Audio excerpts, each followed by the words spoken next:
Try that again. And good evening. And welcome back to Monday. It is Monday, and the microphone is now working. Even better.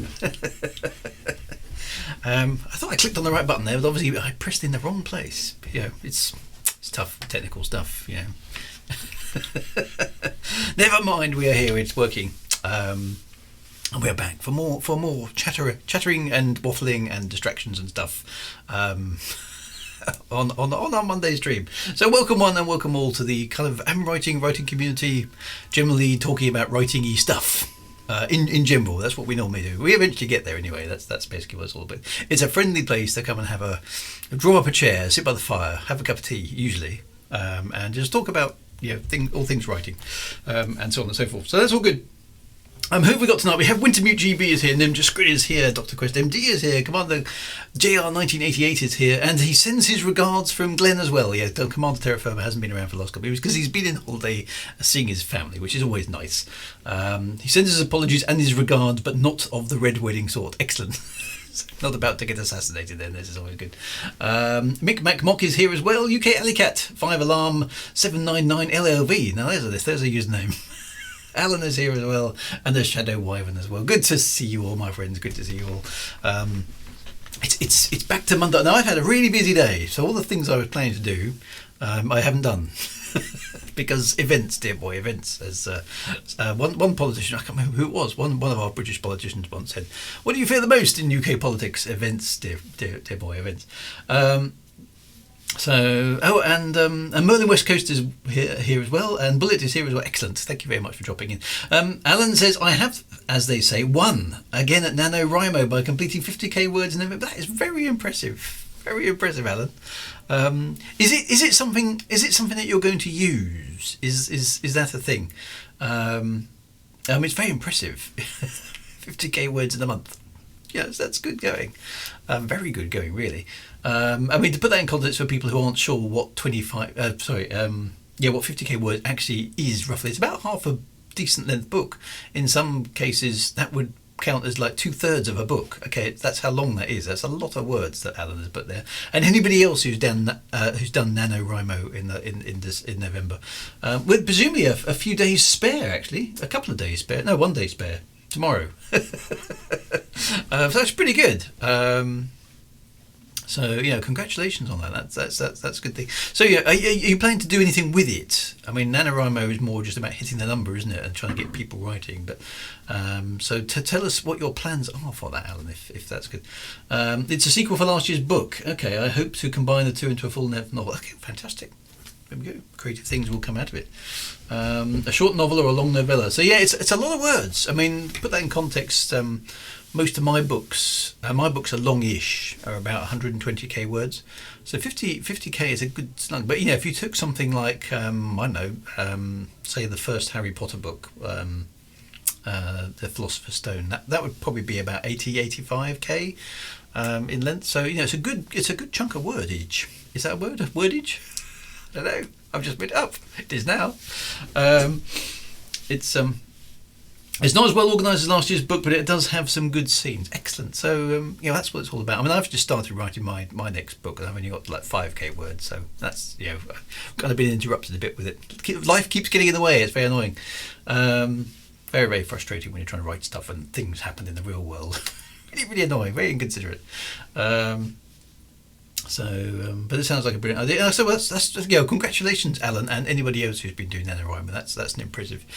Not something I've ever had the time to do. Well, maybe one day in the future. So there we go. A fine foundation on which you can build. Indeed. Wordage. Oh, actually, okay. Mad Monksoft has looked it up. High school level noun words collectively. Quantity or amount of words. The wordage of a document exceeds 1 million. Verbiage, wordiness, choice of words. Very good.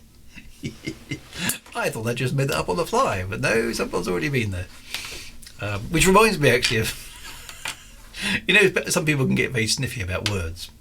Certain words, that's how things are spelt, and that's a proper word. That's a word that's in the dictionary and everything. And you make up some new word, and you say you can't say that. That's a made-up word. Until you point out to them that, in fact, all words are made up. Just at some point in history. There isn't a list of, sorry to sort of disparage anybody who doesn't know this, but there isn't a great big stone tablet somewhere in the desert somewhere with all the original words cast in stone by some deity. There isn't, okay.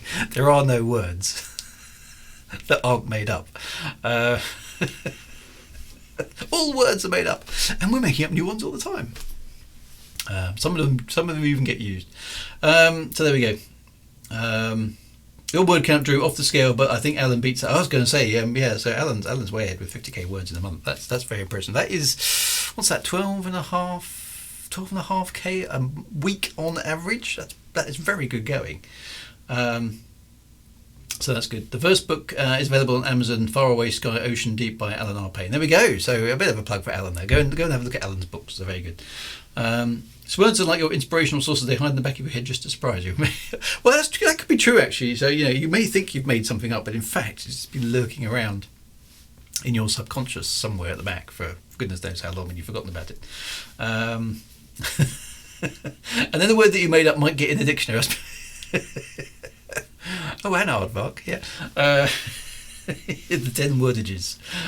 Shakespeare was renowned for inventing. Yeah, so, I mean, they invented stuff. Why can't we invent stuff? If it gets in. Well, you make up words, don't you? I make up creatures and places and names. I have a lot of fun making up names. Actually, names are quite good, particularly if you want them to sort of be sort of fantasy-ish or sci-fi-ish. Making up names is quite fun. You kind of, you want somewhere that, I mean, there doubtless will be Terrys and Junes in space, but they're not kind of the heroic, kind of slightly spacey, out there fantasy names.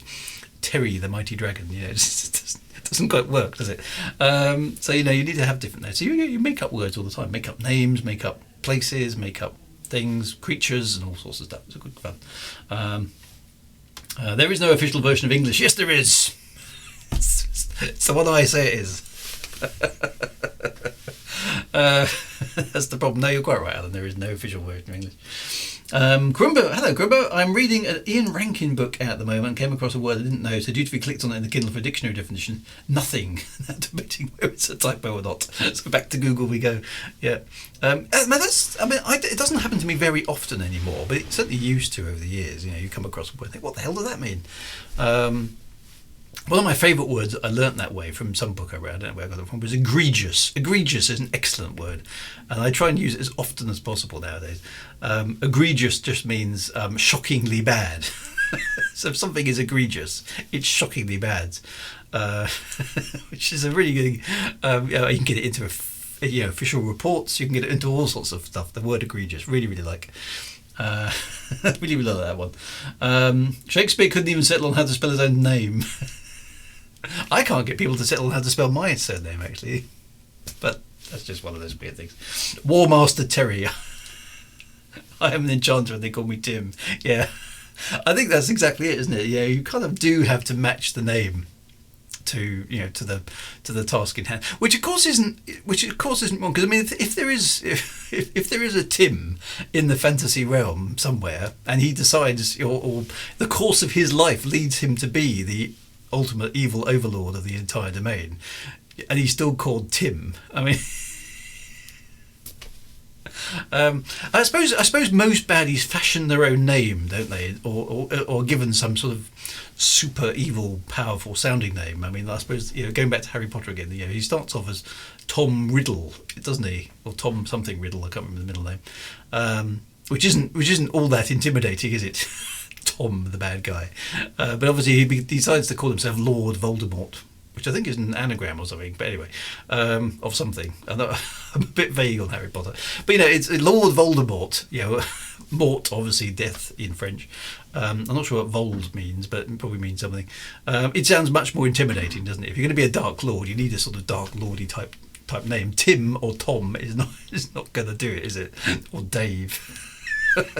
Dave or Barry. Yeah, that's right. Barry, the ultimate dark wizard. It just isn't. It's just not going to work, is it? It has to be something intimidating. Something. Omnishambles is now in the dictionary, and it was invented by the TV show The Thick of It. Okay, yeah, that's omnishambles, complete omnishambles. So, Mad Monks of Lux, the word efficacious. Efficacious, yes. Now, I came across efficacious in that song. Who remembers that song at school? Medicinal Compound. I can't remember what the words were. And it's efficacious. It means it's very effective, I think. That's what efficacious. But yeah, something's efficacious. It sounds very, very good. So that's good. Oh, you mean, Clonum says, you mean my egregious Twitch connection. How bad is the internet today? Lily the Pink, that's it, yeah. I have to look that up now because I can't remember exactly how it goes, but I used to like that. Oh, it's Marvolo Riddle, was it? Tom Marvolo Riddle, Lord Multivort. Sometimes when I read Le Guin or even Gareth L. Powell's work, I come across words that make me wish I had a much wider vocabulary as a writer. Yeah, they're quite good, aren't they? Even you sort of come across and think, what the hell does that mean? So we'll drink a drink to Lily the Pink. Savour of the Human Race or something, wasn't it? I don't know what was behind that song. That would be fun to go and investigate, actually. I shall add that to my list. Merlin West Coast, I am Barry, and I agree with that. Okay. Barry, you can be the Dark Lord, okay? once that becomes a thing. And we've had lots of advice for wannabe Dark Lords on this stream over the years. All the sort of things. Don't make all these basic mistakes that most Dark Lords seem to make. Barry, I'm sure, will be the most effective, or maybe even efficacious Dark Lord we've ever come across. And will be totally egregious as well. There we go. Dear Streamlabs, Resender is raiding with a party of two. Hello, Resender, and whoever the other person is. Hello, good to see you. JL9 says, why have I got a big advertising bar across the stream window? I have no idea. Twitch does stuff. I have no control over it, I'm afraid. We're at the mercy of advertising, alas, because unfortunately I don't need to well, I suppose I've got a PC, but I haven't got to pay Twitch anything to be on Twitch, and I suppose that you guys don't really have to pay anything to watch Twitch, so how do they make their money? They chuck advertising. That's how they do it. So apologies for that. Resender says, hello from the future. How is the future looking, by the way, Resender? Is it any better than the present, or is it a complete calamity? Is it completely egregious, or is it completely efficacious? These are the things that we need to know from the future. So there we go. Lily the Pink was probably written in what St. Douglas Adams would call an illegal state of mind. I think that's probably the case. Yes, lots of those songs probably were. I mean, we sang them very innocently as children. I mean, I remember singing along things like that. It's only later on that you discover the people writing those songs probably didn't necessarily have small children in mind as the target audience. Rob's has got some good advice. Barry, remember to cover the exhaust on your Death Star. Yeah, that's an important one. Okay, make sure you don't design any obvious flaws into your thing. My favourite one, actually, of advice to evil overlords is if you do have a self-destruct device wired into some sort of digital countdown timer, okay, don't set it to go off at 000. Okay, set it to go off at about 4 minutes and 25 seconds. Okay, so when it's counting down, the good guys think they've got an extra 4.5 minutes in hand, when actually they haven't. So by the time they're just doing their last minute speeches, rescuing the princess and about to, foil your plan, boom. That's exactly what I would do if I was an evil overlord. So that's probably evil, isn't it? Having a misleading digital countdown device. So there we go. Should be able to pick up something from B&Q. Resender says he's just back from a short stint in 2205. Okay. How's the world looking in 2205? I think that'd be a very interesting question. Use all the same colour wires, kind of evil. Yeah. That's right. Small things that you can do during the requisition stage for your lair. You could just make it really, really hard for the good guys to succeed. Cut the blue wire. There aren't any blue wires. What colour are the wires? They're all black. So only you know how to do the wiring. Very important.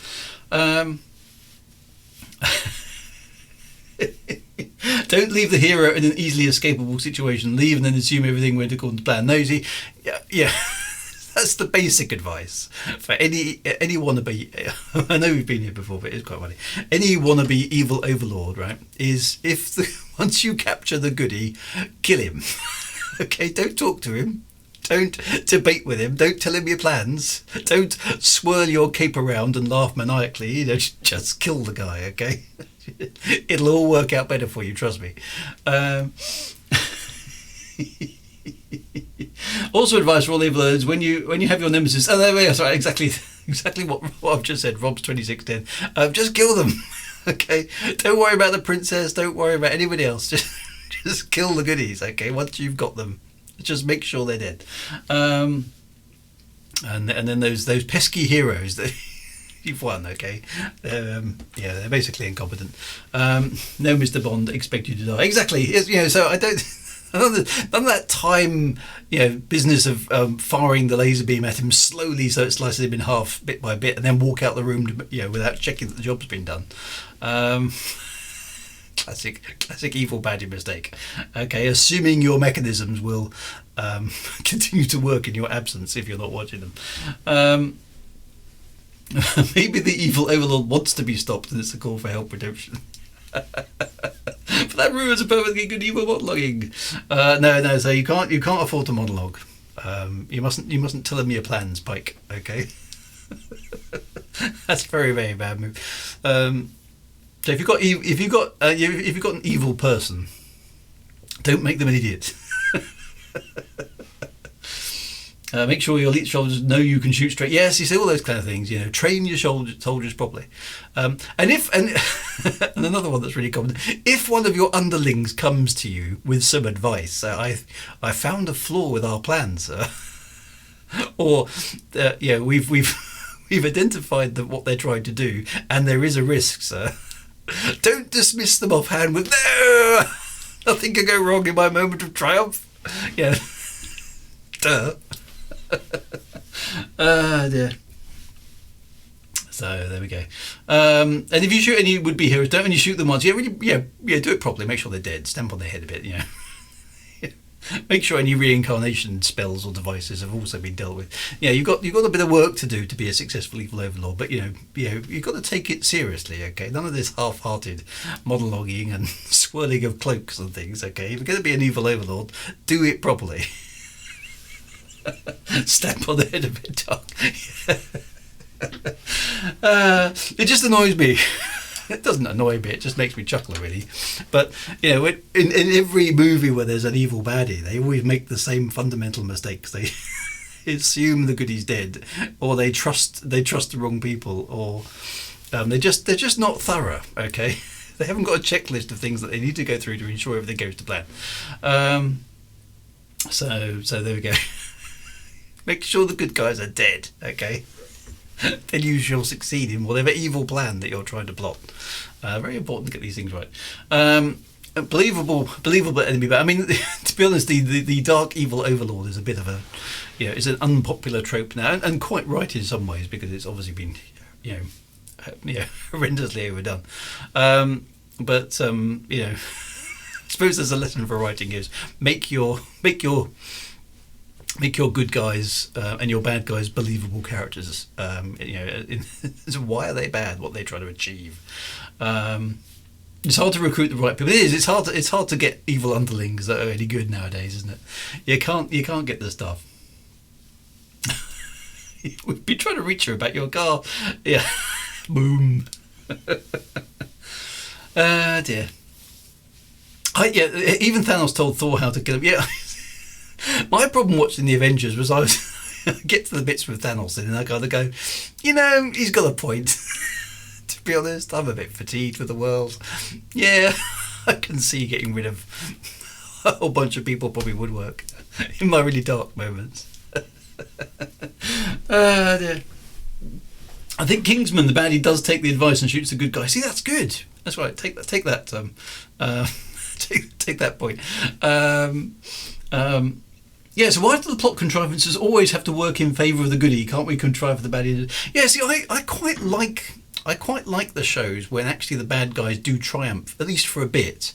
It's the problem with a lot of films is I mean, depending on what type of film it is, usually most of us are more comfortable with a film that, you know, there's a setup, there's a crisis, everything's looking really, really bad. The bad guys get on top for most of the movie, and then the good guys pull something out of the hat, and it's huzzah for the good guys right at the end. You know, that's your kind of traditional story, and we're very comfortable with that because it's quite uplifting, and we all go home going, yes, good will triumph in the end, unlike the real world. It says being dark. I'm being very dark this evening, aren't I? But it's such a familiar arc of a story. You know, it's everything peaceful, crisis happens, everything plunges into chaos. Bad guys come along and cause mayhem.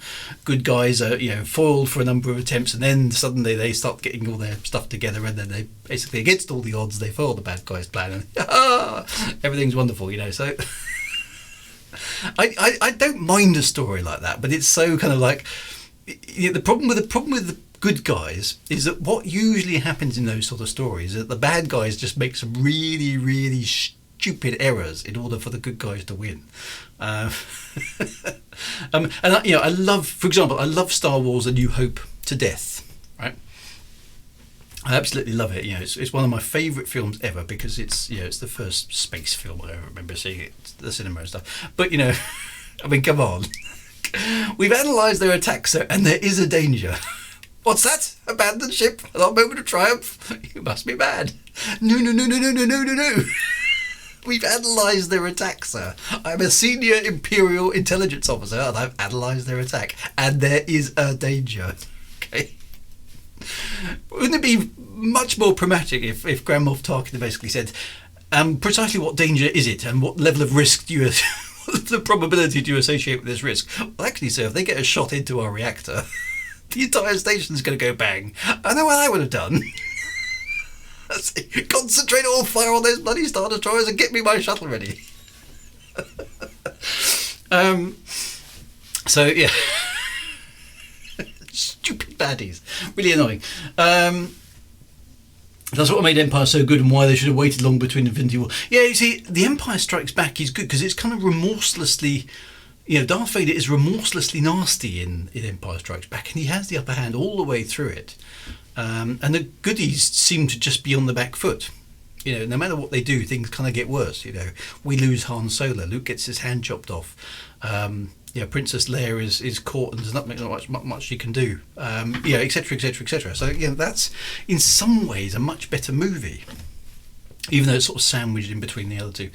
And Unbreakable, the bad guy's whole goal is to set the good guy to engage with his super base. That's right. Are you sure you didn't only like it because we got free Star Wars biscuits? Yeah, that's right. Yeah, but can you see yourselves escaping from the Death Star and having to explain to the Emperor? Well, I suppose that would have been quite short as well, probably, wouldn't it? So you ran away from the Death Star when it was under attack? Yes. And the Death Star was destroyed in your absence? Yes, it was. And thank you for reporting this to me, Grand Moff Tarkin. It would have been probably quite a short episode as well. I mean, maybe he was dead anyway and he kind of knew it. Who knows? But there we go.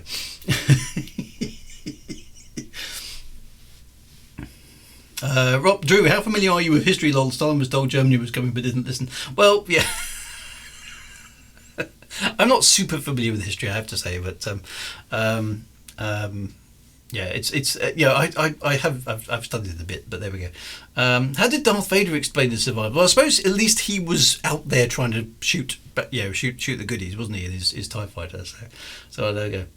Dead if you do, dead if you don't. Maybe it was that bad. Stay aboard and go down with the ship or go down with the space station. So I don't know. But the baddies do tend to make some very fundamental errors, which is a bit of a shame for that particularly. And it is fun to have a story where actually things are a little bit less clear-cut. But I've noticed that a thing more recently with storytelling is that there's a tendency to make all characters ambiguous all of the time. So you really don't know where they're coming from. And that can get a bit fatiguing as a reader and a watcher. I find when the characters kind of like, well, I don't know where their moral compass is. If somebody's nasty and unpleasant in a book or in a film, then you kind of expect them to be nasty and unpleasant, and that's kind of okay.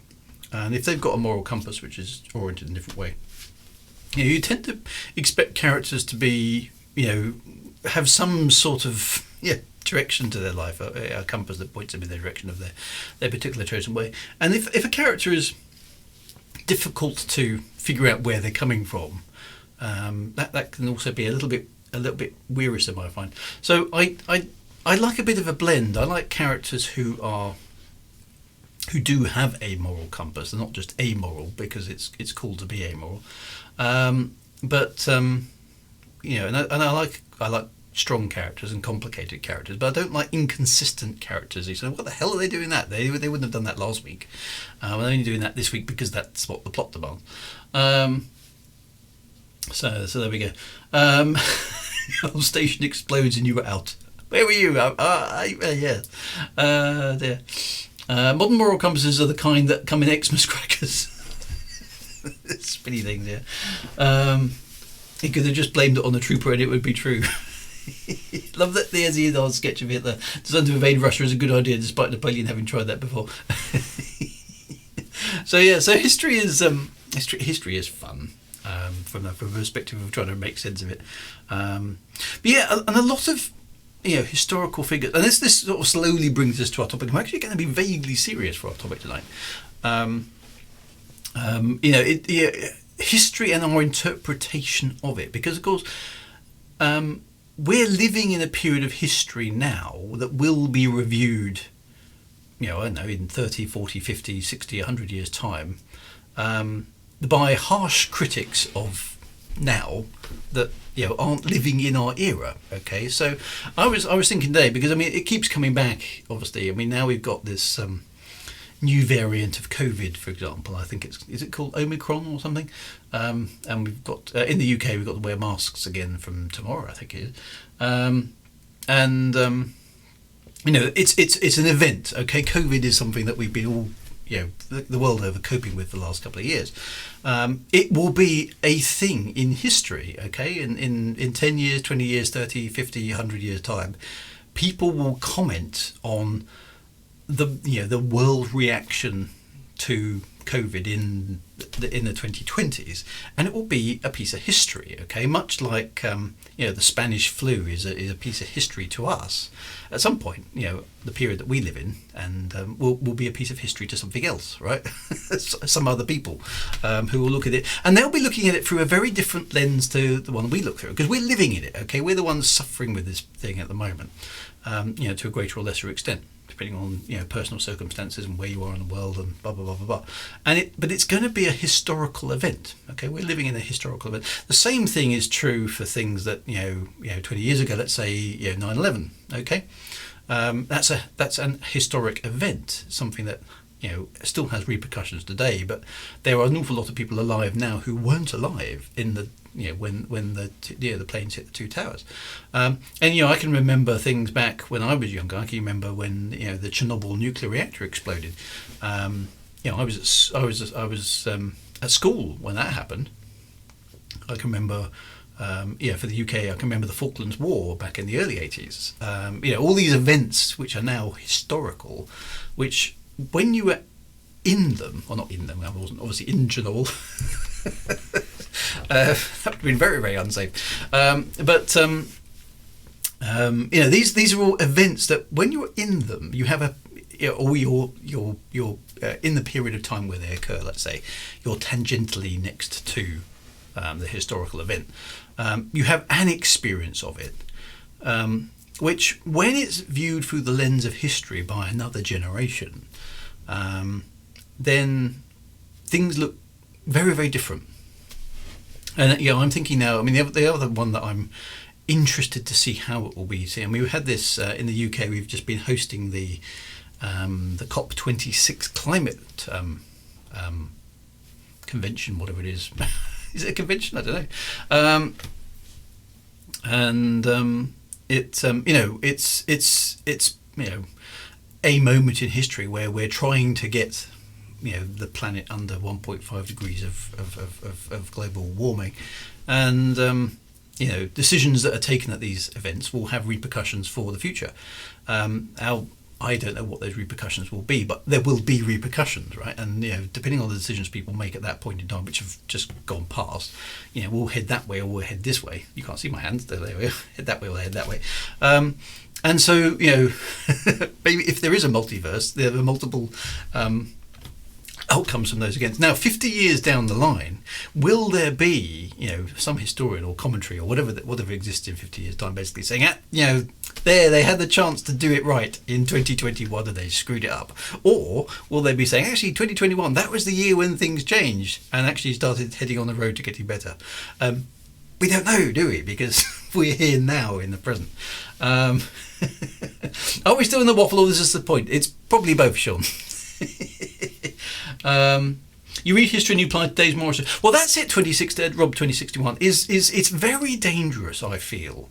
Somebody said also history is written by the winners, which I think is very much the case, because certainly in more ancient history, particularly if there was a battle, the losing side tended to get quite badly pulverised, and anybody who is a dissenting character would likely be killed. So there weren't many witnesses basically saying, we the oppressed.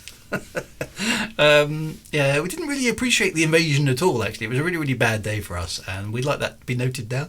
That sort of stuff doesn't happen. So the winners, i.e. the victors or the people in power, tend to write most of the documentation of the event. And obviously there's huge numbers of examples where dissenting views have been expunged from the record. We know that's happened, and it still happens today. Okay, even in the digital realm, if you have a dissenting view on a topic and you talk about it on certain forums, shall we say, such things can be discouraged. So people do have a vested interest in what the documented truth becomes. All right. I like that one from where is it? There we go. I like it from, what was it, Alan? Paul McCartney said that he misremembered the breakup of the Beatles after watching a documentary on it. Exactly right. Okay. I wish the world would just give it a break with the historic events for a bit, just a couple of decades, please. It wouldn't be nice. I always imagined that as a kid. I always used to think, is there going to be... I do actually genuinely remember thinking this. I think I'm probably about the age of 12 or something like that. I remember thinking, I wonder if there's going to be a day when no news happens and all the TV will basically say, nope, nothing happened today at all. It's just one of those stupid things that 12-year-olds think. But I remember thinking that quite clearly. I wonder if there'll ever be a day when nothing actually happens. Little did I know what the purpose of the news news actually was. So there we go. So coming home and watching the Challenger exposing on news. I remember that one very clearly. The space shuttle going bang. That awful tragedy with all the astronauts there. Obviously in the UK we weren't involved in that tragedy either, but it resonates. It's a kind of a thing that I remember that. I remember watching that live or hearing it about it minutes after it happened on the radio or whatever it happens to be. So those sort of things they occur and you were kind of I remember what I was feeling like that. I mean, for example, very, very short part of history. When in 9/11, I was actually on an airplane when it happened. I was travelling to Greece for a work thing, and it took me from the point we heard about it, which the pilot on the plane knew something had happened, but he didn't know what happened. He said, we're getting some he just said on the tower, on the plane, we are getting some very confused, ladies and gentlemen, sorry that we're going to be delayed going into Athens International Airport, I think it was. We're going to I'm getting some very confused reports from the ground. We'll have you on the ground as soon as we can, but we're struggling to get clearance slots, and I'll keep you updated. Our plane was running on fumes by the time we actually managed to land it. Well, not we managed to land it, but the pilot managed to land it. And the reason for what was going on, we just assumed something strange had happened at the airport, and then the airport was in total chaos when we got through into the sort of departure lounge. We couldn't figure out what the hell was going on. And we were just overhearing random snatches of English, because of course it was Greece and hardly anybody spoke English. That America was under attack and it was World War III, and we're like, you should step into a movie or something. And then we were seeing images of things blowing up and stuff, and it was just like, what has happened while we've been in the air? It was very, very strange. And so everybody's got their 9/11 story for the day they were on those events. It's a particular point in history. It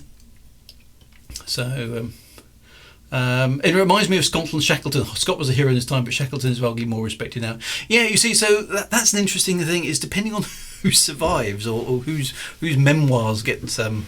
I've been reading Bill Bryson's A Brief History of Pretty Much Absolutely Everything, which is an excellent book. I do recommend it if you haven't read it. One of the things that's very interesting, because he goes through an awful lot of the scientific discoveries that we sort of take for granted, things like the expansion of the universe and the discovery of different planets, and the discovery of this and the discovery of this equation, this constant, all these other things that scientific discoveries over the last, let's say, 250 years.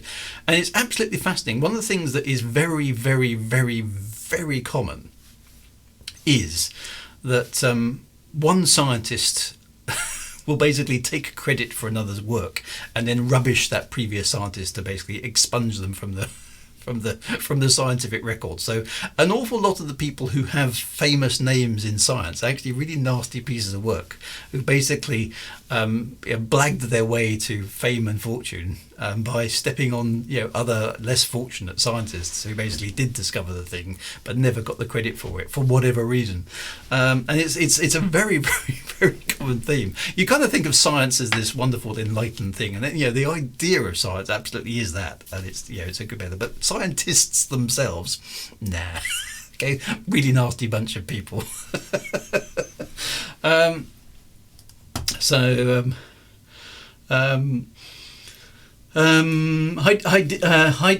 I feel like a soldier on the front line at my job. We got 6 people sick and 2 COVID. It's not really fun at all. No, I mean, we certainly can't trivialise what's going on around here. It's I've had this thing, and it's not at all nice. Mad Monksoft is now quoting from Red Dwarf, which is always a good thing. So remember the bad press about Catherine the Great and her rumored proclivities? Yeah, so all that sort of stuff. You get the same thing from about Henry VIII's wife, Anne Boleyn. Was it Anne Boleyn? She got, she was a witch, and all these sort of other bits and pieces. So all those sorts of things. History is very much a construct of what has survived for whatever reason, and that could be because somebody had a military victory over another side and basically then expunged the conquered whatever land, race, people from history as a result. Sort of scorched earth policy.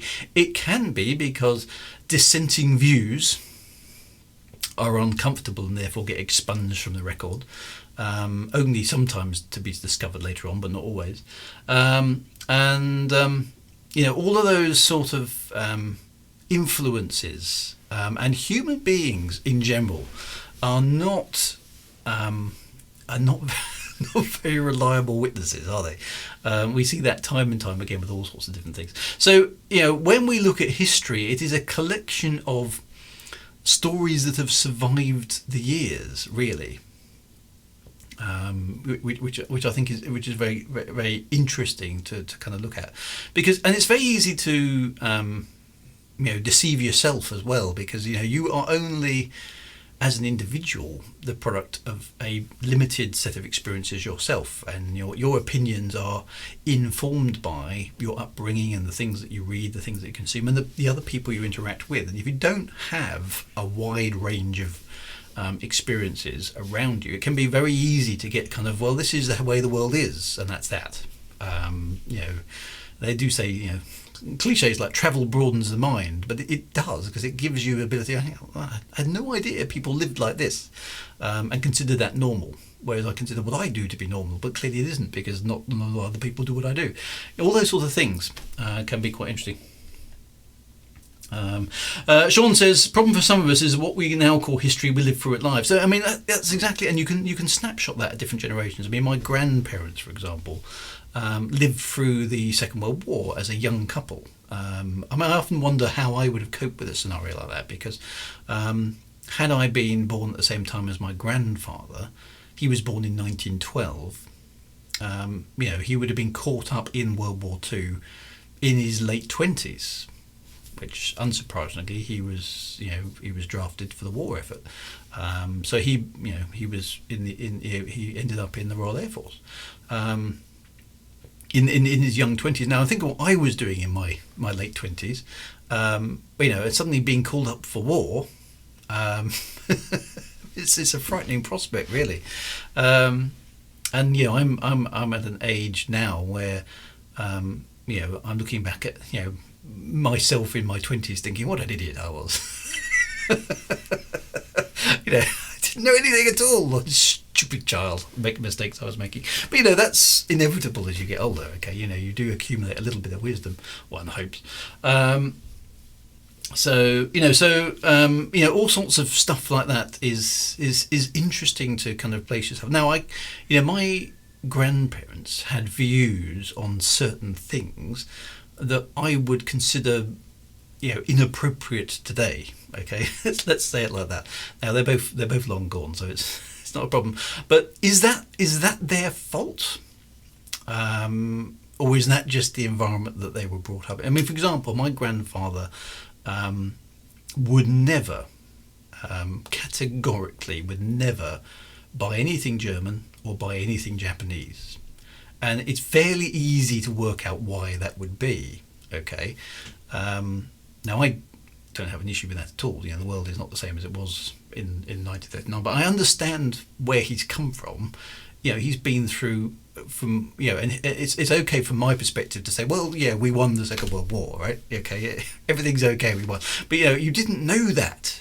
Okay, in 1939, everything was looking pretty grim. Okay, and you had no idea how long it was going to last for, whether we were going to win, whether we were going to be destroyed, whether we were going to be killed. And a lot of his friends were killed in the war by enemy action, as it was in those days. Okay, now that if your mates are killed by an enemy, or they're caught in a prisoner of war camp and tortured by an enemy, or any other or your home is bombed by enemy action, or and you lose relatives, and we lost. I've got the family tree for my family, and in the period from 1914 to 1940, there are a lot of bits of the family tree that just stop, okay, because they were killed either in the war or as a result of war on civilians. Okay, now that is going to leave an impression. Okay, but it's unavoidable that's going to leave an impression, and it's going to skew your. Well, not even skew. It's just going to shape. Skew, I think, is an unfair word, right? It's going to skew your perception of what is normal and what is acceptable and what is right and proper. And if that is supported, of course, by propaganda and all sorts of other bits and pieces that would surround the environment at the time, I can't blame my grandparents for having that sort of attitude. Okay, I can completely understand. I don't agree with it, but I can completely understand it and appreciate it. I think we've got to be careful. If you live through a catastrophic event, you have to be given a certain amount of leeway, I think. So first moon landing, watching it live on black and white TV. So there's another event. Okay, a bit more of uplifting, an uplifting event. Newton was an example. Calculus was invented by him and Leibniz at the same time, but Newton won out. Except Leibniz's method is more renowned. Yep. My dad saw a V1 flying bomb while he was on the train to school. Dad was born during World War II and had a great uncle who got evacuated from Dunkirk. So there's all these stories. Okay, they're all part of history. They all happened. Largely not their fault. It's true that times and education change, and I think it's very difficult if you particularly as you get older to because you've had so many experiences that have reinforced your worldview. It's very difficult to undo that if it even can be undone. War for us is TV pictures from faraway lands. For my grandparents, it was nightly runs to the air raid shelter because the bombs were dropping. You see that? That's a type of terror that none of us have experienced. You can kind of get a feel for it from films and documentaries, but there's nothing to say like, you're running to an air raid shelter, you can hear the screaming of the bombs as they descend, and you have no idea whether or not your existence is just about to be ended. I mean, that's absolutely, utterly terrifying. I mean, I would not wish that on anybody. Obviously, that's a horrible thing to experience, but it's not an experience that we here in the West generally have anymore. But it is an experience that other people in the world are suffering now for different types of conflict and all that sort of stuff. After Dunkirk, and that's the thing. Like I say, going back to the World War II, in that early period, we weren't doing all that well, and nobody knew how it was going to turn out. This is the thing. It's okay for us now in the year 2020 to look back at the 1940s and go, well, we won. It's all good, but they didn't know that in the point of history. Now it could be, if we're facing the same thing with climate change today, let's take that. We don't know where the outcome's going to be. Maybe we'll get a handle on it. Maybe we won't. Maybe it's going to be a bad thing. Maybe it isn't going to be a bad thing. Who knows? We just don't know. Okay, but in 100 years' time, historians will be able to go, well, there you go. You see. All those sort of things. Alan says, when World War II finished, my mother wondered if there would be any news on the radio anymore. Because what else is there to talk about? When the news has been all about the war for such a long time. So I think the first thing I would say on this particular topic is we've got to be very cautious how we judge anything that's historical. Because we've got to look at it in the context of its time. What's its purpose? What was driving the people in those eras, and what was normal to them simply wouldn't be normal to us anymore. So, let's take a slightly thorny issue. Racism today is generally, I would say, quite unacceptable. Okay, we're hopefully fairly conscious that this is a bad thing. And it's we should be avoiding it, and I would hope most people today, clearly not everybody does, but most rational, reasonable people today would consider racism to be a unacceptable thing. There's no reason for it, there's no basis for it, etc., etc., etc. Okay, now that clearly wasn't the case decades ago, hundreds of years ago. And if you look at the context of the time, and I'm certainly looking back at things in, let's say, the British Empire, we were the British Empire considered itself to be the ultimate superpower. We were uncontested across the world. The sun never went down on the British Empire. What we said was what went. Okay, and we conquered lands. We had superior technology to everybody else. We were clearly the superior race. That was the received wisdom of the era. We are more sophisticated, we are smarter, we are better, and that essence percolated society. It wasn't questioned because, well, clearly, obviously, we are, because we won. We're in charge. We've got the big guns. If somebody else has got big guns, show them to us. They haven't, clearly, so we obviously are superior. So it's sort of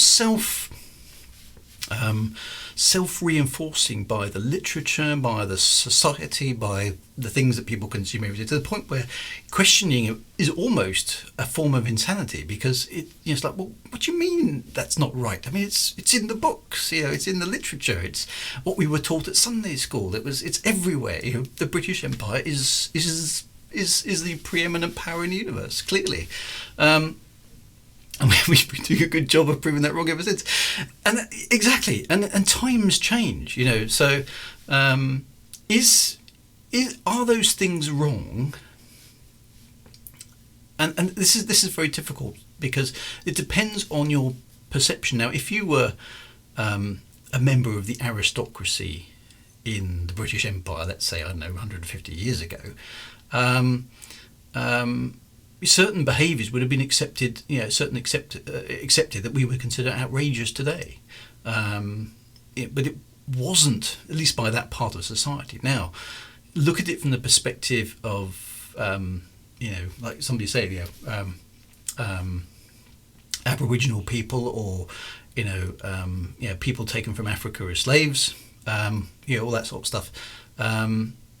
Clearly, from their perspective, they're just at the mercy of this unbelievable power that cannot be resisted. And it's just an oppressive, evil, supreme power that cannot be reasoned with, cannot be defined, and has taken control of your life, and you've got no control over it.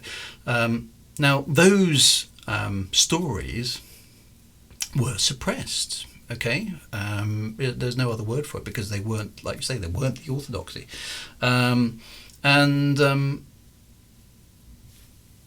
it's very, very hard for us to look at those things and define whether it's, what am I trying to say? To find whether it's not right or wrong, because clearly certain things were wrong. But what's interesting to me is people in those times. A lot of them, there were people speaking up against them. An awful lot of people weren't. And it's interesting to look at the reasons why they weren't and ask ourselves, would we have been any different in those situations? I think that's the thing that always challenges me. I say, you look back and it's outrageous. It shouldn't have been allowed. Why do people accept that? And it's like, it's very comfortable for me here, sitting in the year 2021, looking back on events 100, 200 years ago and going, well, that's outrageous, it shouldn't be allowed. Would I have been any different? Would I have been? And I don't think I have a nasty, if I'm honest with myself, I have a nasty lurking suspicion that I wouldn't have been any different. That I would have probably towed the line with the orthodoxy, because it was convenient for me to do so, because elevation in that society required you to follow certain traditions, follow certain creeds, follow certain truths, if you like. And that always makes me a little bit nervous, because then I think, what kind of guy am I? And so those things are very difficult, because then you think, well, if I'm honest with myself that I probably wouldn't be any use back then what am I assuming now that maybe I should be thinking a little bit more carefully about? Questioning orthodoxy is obviously a sign of madness. So, the business of race and racism, and you can look at it through all these lenses: sex and sexism, and equal rights and all these kind of other things. They seem today like very, very reasonably obvious things, but they haven't been throughout many, many hundreds of years, even thousands of years of society. So I think that's quite interesting. And slavery. We would, there are a few people now in the Western world who would consider that to be an acceptable thing, but it's not that long ago in many of our combined histories in the Western world where that was a perfectly reasonable thing to be doing. So tricky, that one. One of the problems with the film industry is they take a historical event and weave a story within it. In itself, one would think that's fine, except certainly in the US, people read less factual books and appear to get their ideas about the past than the movies they see, which is a fictional version of events. Other Americans on here, I'm sure they read that Abraham Lincoln said that if he could preserve the Union without freeing slaves, he would, or was that a misquote? I don't know enough about my American history to comment. Oslo 1973, industry in the industrial age was the worst thing that ever happened to us and the planet, because it now makes stuff to buy money to buy stuff, to make stuff to buy stuff, and it never stops. We've created this industrial thing. That's another thing. And the debate of slavery is complicated because slavery was well established in Africa long before European powers arrived and the industrialised already. You see, this is, one of the things I have learned in all my years is that nothing is ever simple. Okay, nothing is ever cut and dried, and everything is related to everything else, and it's very difficult to basically step in with an impartial right. That's right, this is wrong. There, everything is on a spectrum, and it's very difficult to be wise about something. And it makes people like me who like to, if you like, cogitate on things, become very indecisive over things. So I look at, let's take a really modern example, one that I find. I don't know I don't know what the answer is, and I'm not even convinced there is one. So and I see it a lot on Twitter. It seems to be a very common theme. So you've got, on one hand, you've got feminists arguing for the rights of women who consider themselves to be women in a classic sense, I think is probably the best way to describe it. And then you've got the rights of the trans community who want various different gender-based identity accommodations made, and these two rights seem to be, from what I'm observing, in conflict. There doesn't seem to be a way for me to say, well, if that happens, then both sides would be happy. There doesn't seem to be a middle ground that these different viewpoints can accommodate, and as a result, if I was in a position of, right, what you are actually going to do about this, you can't basically say, well, there's the answer. You guys will now both be happy, because they just won't. Okay, and throughout all these sorts of social divisions, people make very good points in defence of their particular view of the world and what's important to them, which is quite the right thing to do.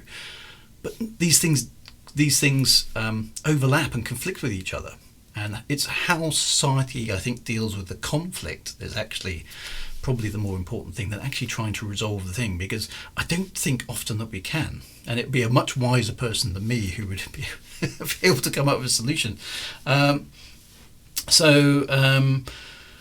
Osland says, I don't condone slavery, but it was around a long time. The slaves that were brought to the US are far better shape than their ancestors. Well, you see, now this is an interesting. This is just going back on the slavery one. So this is we have a natural, I would say today, abhorrence to the word slavery. But we do have, in the Western world today, lots of instances.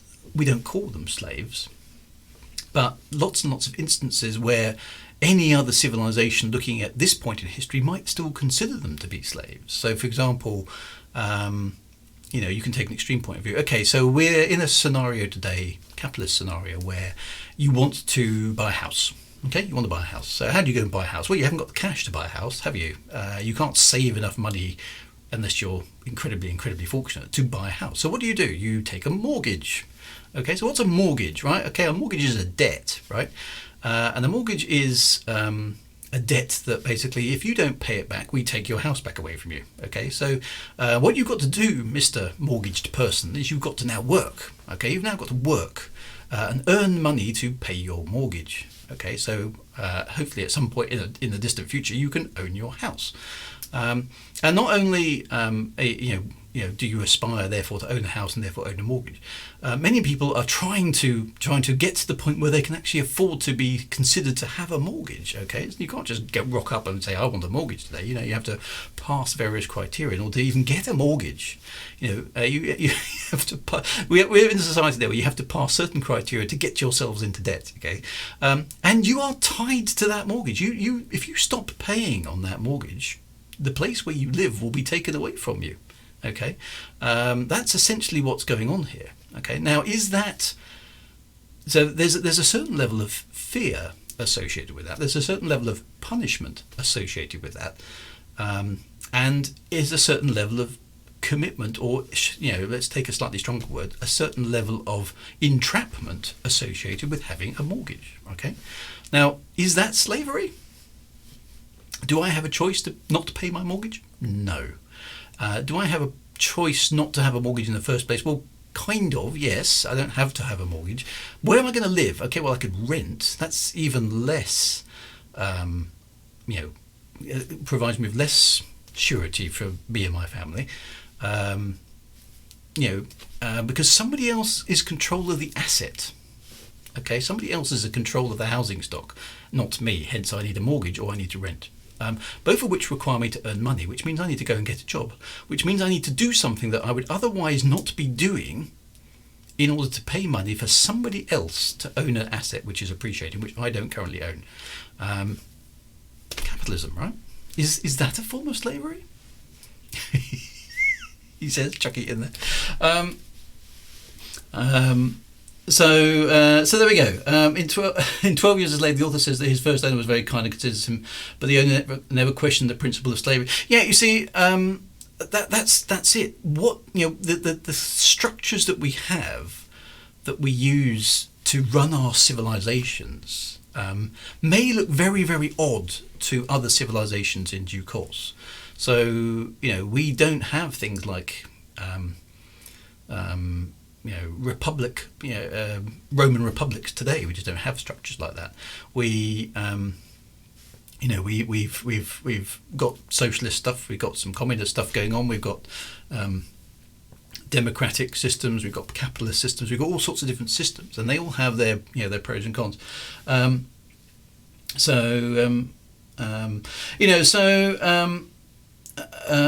Is that better? Is it better than going to debtor's prison? Well, yeah. Well, those things are not that far in the past either. You have to have a job to make money, though, for slavery. So I'm, in order to have a house, you have to have a mortgage or you have to rent, which means you have to have a job, which means you're doing something for somebody else that you probably wouldn't do unless you needed money to afford a thing. We don't live in a society today where you can just say, "I'd like a house, please," and somebody somewhere go, "There you go, there's your house. You can live and do whatever you think is appropriate in it." The other thing, here's another one. Do we have modern day slavery? Well, I think we do. I think if we take a harsh look, now I'm thinking of my local supermarket. Okay, I want to go and buy a pair of shoes. Now, if I go to my, years ago, I'd have gone to, a cobbler's, okay, who would make some shoes from scratch. Now that's very expensive and not very efficient, but you could do it. However, in the last 20-30 years, supermarkets have appeared, okay, and they mass produce clothing. Okay, now, and I can go into my local Tesco, and you can go into your local Costco, whatever your local supermarket is, and you can probably buy a t-shirt, some trainers, some jogging bottoms, some socks, pretty much anything you want to buy, okay, like that, okay, and you can just buy it with some money, and it's probably pretty cheap, okay, relatively speaking, compared to the cost of clothing throughout history. Most of our consumer items today are incredibly, incredibly cheap, okay. Based on the amount that we earn relative to the amount we have to spend. Now, okay, that's fine. That all looks good. Okay, let's follow that supply chain back. Where did those clothes come from? Because they sure as the hell weren't made in the UK. Most of them weren't made in the US or even in Europe. They come from China. Okay, who made them in China? Okay, there's a whole bunch of people putting together this stuff in less than ideal working conditions, being paid a pittance so it can be exported to the Western world for us to buy at a cheap price, which has destroyed our local industries in favour of industries in other countries who are employing people incredibly, incredibly low wages compared to what we here in the West earn in order to make products for us to consume. Is that slavery? Have we just hidden the slavery in another country, therefore it's not our problem? I'm not saying it is. I'm putting it out there for debate because will another society in 100 years' time, look how outrageous it was that the Western world effectively allowed a situation to develop where other countries were only there to provide them with goods. So, so our perspective on these things, I look at this and think, okay, well, I've just been to Tesco's and I've just bought a t-shirt and it cost me £4. And I was like, well, how the hell do you make a t-shirt for £4? And who's making any money out of that t-shirt? Because I think a t-shirt should cost more than £4. It should cost £10 maybe. Because somebody somewhere ought to be earning a living out of making t-shirts, but that's not how the world works today. And then I think about it, and then I go and buy the t-shirt because I've got other stuff to do. And that's the problem. We accept the status quo because it's convenient to us. We've got other stuff that worries us, and other things that we've got to do. We're just generally trying to survive day to day, okay? And I think it would be unfair for people in 100 years' time to be looking at us and going, that's outrageous. They had state-sponsored slavery and nobody stood up and said anything about it. Because whoever these people are in 100 years' time, they ain't living now, okay? They aren't facing the challenges that we face in our day-to-day lives, and they wouldn't understand them because they're living in the future, okay? They're looking back on us as a historic period. So I think it's unwise for us to look back at a period in time, let's say 100 years ago, and be incredibly judgmental about the choices that people made back then. Because I don't think we have enough of the context to understand people back then clearly enough to understand what's motivating them, what their lives are like, and what decisions they're faced with on a day-to-day basis, just to kind of get on with life and cope with bringing up children or whatever it is that they're doing. I think we've got to be very cautious. That's my TED talk. Thank you very much for coming.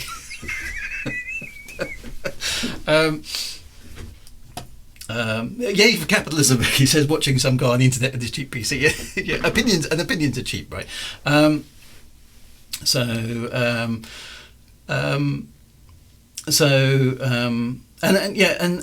Alan says sometimes renters' rights can be unfair to land. So there's all sorts of and then you build up.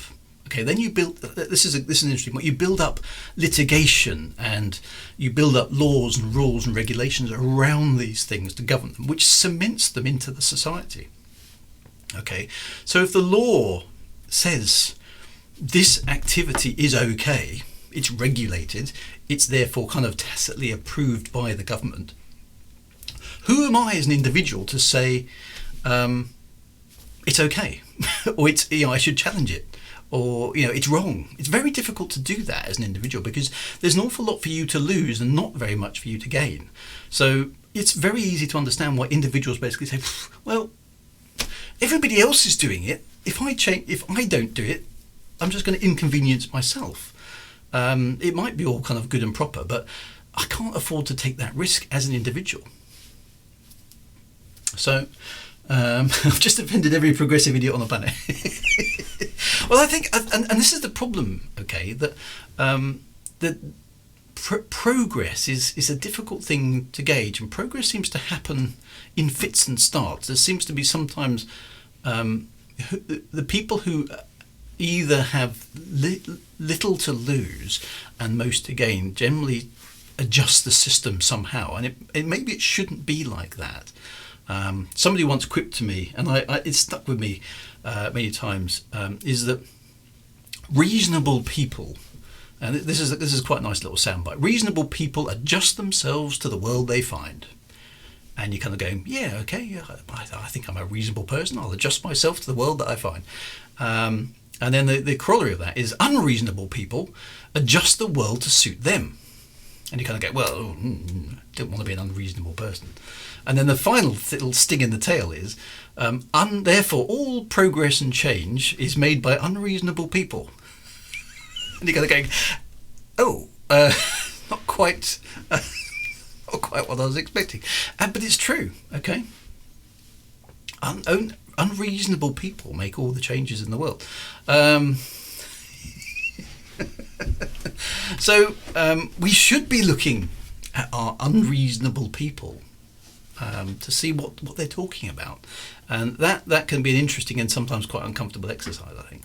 Now the point of all this is kind of context for what I actually did want to talk about this evening, which is, should we be modifying, and this is bringing it back to the writing angle of this stream, is should we be modifying texts that are written historically, even relatively recently, to be more acceptable to the standards of today?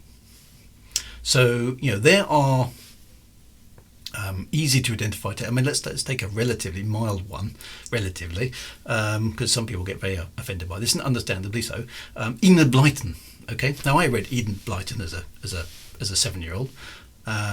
It's mostly Jolly Holly Sticks and fizzy pop, but it is racist. Okay, there's no way around that.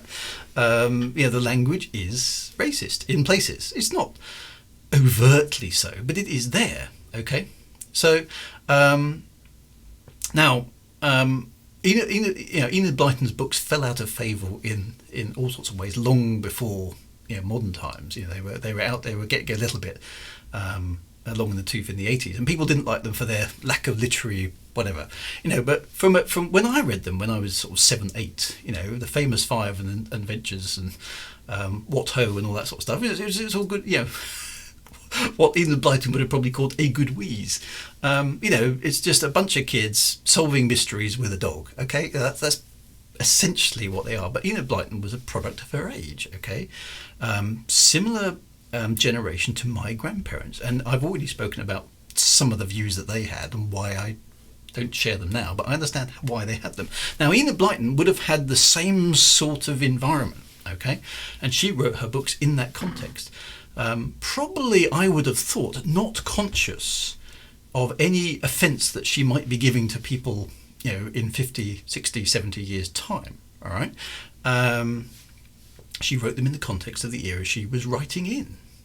Now, I don't think that's, right or wrong. I just think that's the context of the books that she's written.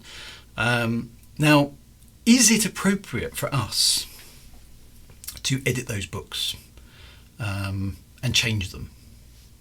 Now, Enid Blyton is long since dead, so she doesn't really... if she has an opinion, she's not able to give it. But it's a difficult one. It's a difficult one because, there is an argument to be made that if you allow those books to continue to exist in their original form, they reinforce some of the issues that society has done away with, or at least hopefully partially done away with, or is attempting to do away with in modern times. On the flip side, there is you're changing what the author said. You're editing the author. You're editing the original prose. How outrageous is that? I see both viewpoints. I understand both viewpoints. And Alan says, I never realised the racism in Blyton as a child. No, I didn't either. And you looking at it now, it's far easier to spot. You didn't notice at the time. The standards by which we judge things have changed over the years. But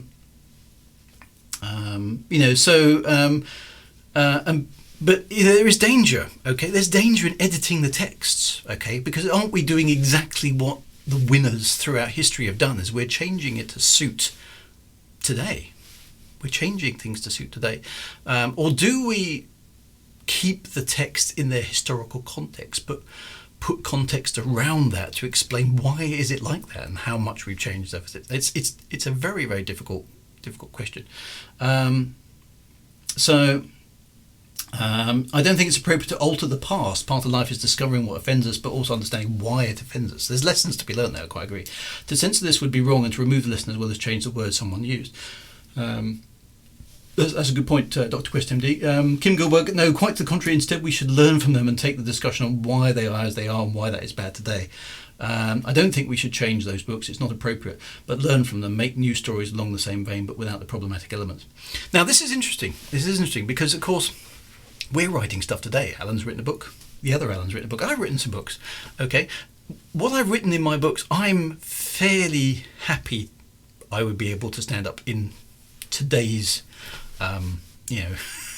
environment and go, I don't think I have put anything in my books that is offensive to anybody in any way. Okay, I'm fairly confident I've not set out to offend something. But let's say 50 years from now, or 100 years from now, I've written something in there which is considered by the period in the time to be dreadfully outrageous. I don't know what it would be, but it's difficult for me to predict. So play it forward as well. Blyton is out of fashion. Blyton's always been out of people have been complaining about Blyton. And there you go. UK Allocate has hit on something very important here. Some books are meant to make people uncomfortable. Now, I personally don't write that sort of stuff, but some books are there to challenge us. Some books are there to play back our own issues to ourselves so we can look at them. and to change them would be very bad. The context of the time needs to be there in a preface if needed. Now, if we take extreme examples like books penned by, Hitler, let's say, Mein Kampf, springs to mind, books like that. we need to put historical artifacts in their context. And one of the things that we were picking up from last week was very much, the destruction, or at least the tearing down or removal of statues of people, historic statues. Now, again, I can see arguments in different directions here. Like some people, they want these statues removed because they find them offensive, because they potentially glorify periods of history which have, again, been written by the winners, and actually the context history indicates that in fact these people were not quite so laudable as we've been led to believe, and so it's not appropriate for the statue to be there any longer. Other people will say, well, it's part of history. That statue stood there for 60, 70 years. How dare you now decide that it's not appropriate for that statue to be there? And also, why was the statue erected in the first place? We need to understand the context behind these things. Is the statue there to commemorate a person's life and what they achieved? Is the statue there to reinforce a point to the local community that actually you were conquered by a superior power, whatever it happens to be, and you've been taught your lesson, and don't you forget it? That's what this statue's here to symbolise. All those sort of things. We need to understand all of these things before we jump into to hasty judgments, I think. I don't think Maru would agree, Drew. Well, I'll just put him in some other trouble. The censor says keep sex out of films, it will encourage the young. The same censor said nothing wrong with the violent films, they have no effect on the young. So the thinking changes as well, doesn't it? It's things. We've always been told. For those of you who are on here who play video games will have been vilified many, many times over. Video games create violence, and it's just been proven to be a complete nonsense. But it still pops back up every so often. Whenever there's a thing that goes wrong and violence is involved, it's always video games that are rolled out as a thing that's caused or contributed to that problem. It's bollocks basically, but it's still something that gets trotted out with enormous regularity because it's easy and cheap to do. There's all sorts of elements here, and I just my view on these is I just think you need to be very, very cautious as to what you decide is. Anonymous says, "I'll hit anyone that says video games cause violence."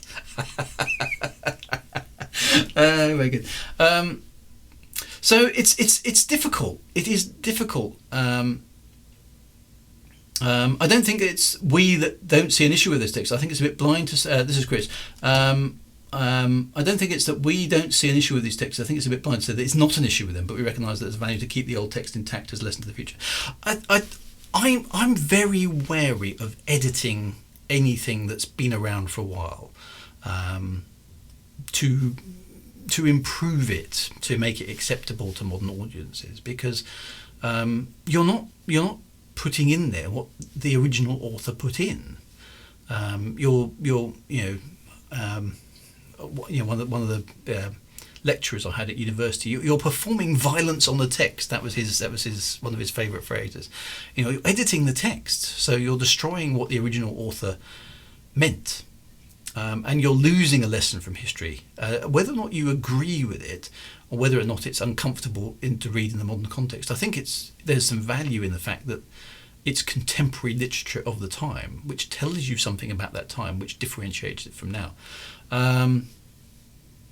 So those sort of things are tricky. And I've been reading Casanova's autobiography, which includes incest, anti-Jewish sentiments, gambling, addiction, and sex with what we normally think of as underage. So all that sort of stuff, is by today's standards is outrageous and unacceptable. But it's in its historical context. It was a different scenario, and we tend to, through history, assume that today's civilization is in every way morally superior to what went before. Okay, we consider ourselves more enlightened, with less hang-ups and blah blah. More intelligent, more advanced, just generally better in every way. And that's a very arrogant assumption on our behalf. Okay. Yeah, I think. By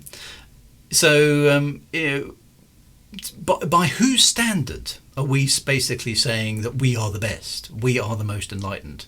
Society has absolutely progressed throughout history. How do we know we haven't reverted? How do we know that we are less? We aren't less,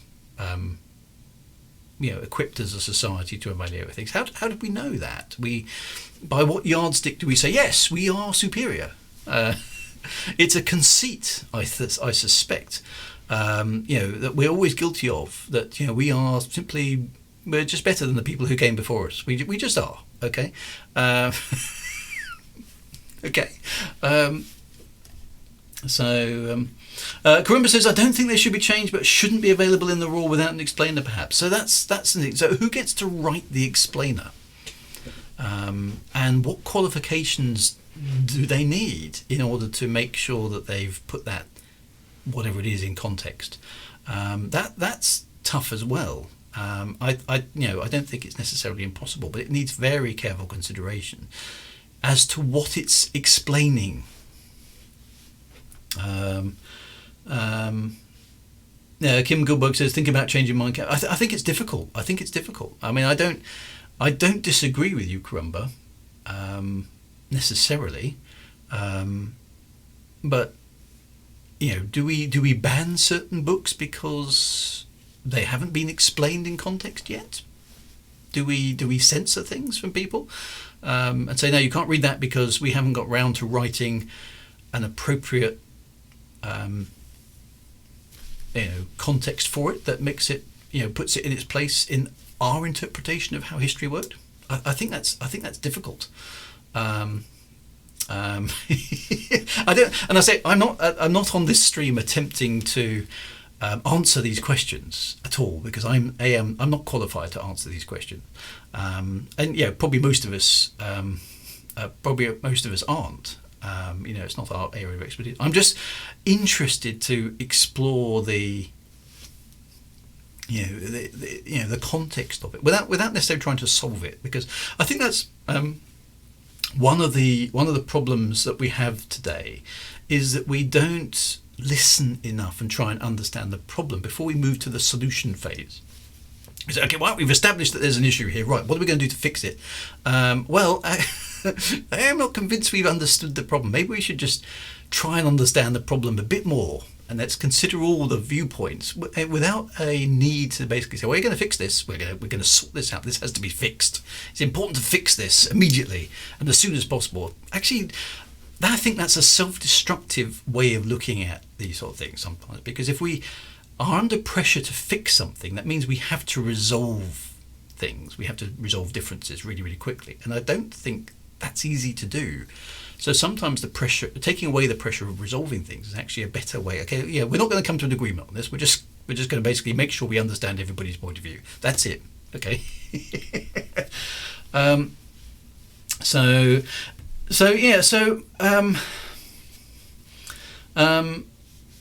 I guess the belief is that we know better and the ones that will come after us will know better. Because, it's quite an interesting thing.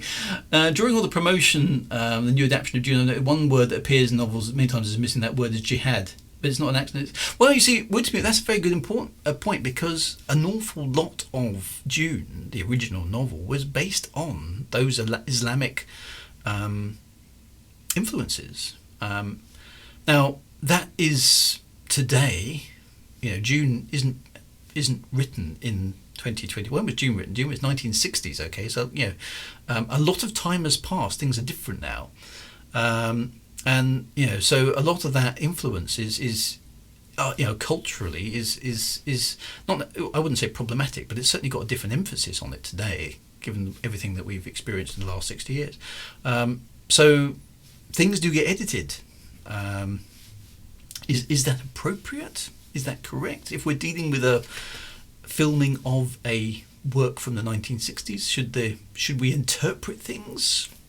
It's difficult. It's difficult. Very, very difficult. So they go in the forbidden library in the restricted section.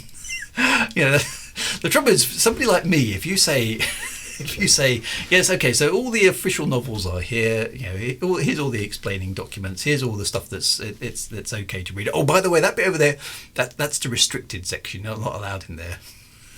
Guess which bit of the library people like me are going to try and get into, right? There's no point trying to ban things and make them restricted, okay? There's always going to be people like me who go, the restricted stuff, I've got to find out what's in there. That's going to be really interesting. That's the stuff they don't want you to read. I'm going there straight away. So you cause yourself a problem by censoring things. If only if you tell to people what to think instead of teach them how to think. Well, Kim, but that's a very good point. So do we? And this is an interesting. This goes back to education.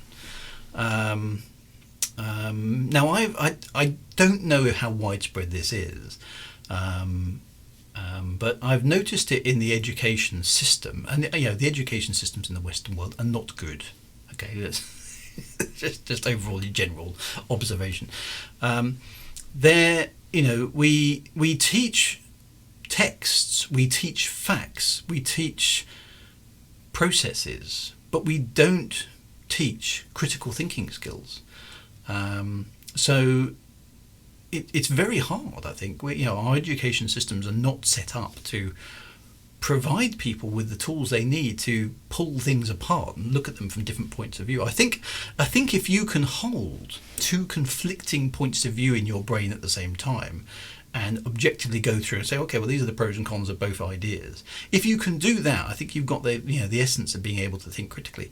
If you can't do that, and you're not taught how to do that, or you're not even taught that actually considering something is a worthy thing to even do. If you can't entertain somebody else's viewpoint in your mind, even if you don't agree with it, but at least you can understand somebody else's viewpoint, I think you've got a big problem. And I observe an awful lot of people seem not to have the ability to hold somebody else's viewpoint in their brain, even if they don't agree with it. And that ability not to be able to conceive of things from different viewpoints, I think, is a lot of it's down to our education system. So I don't know.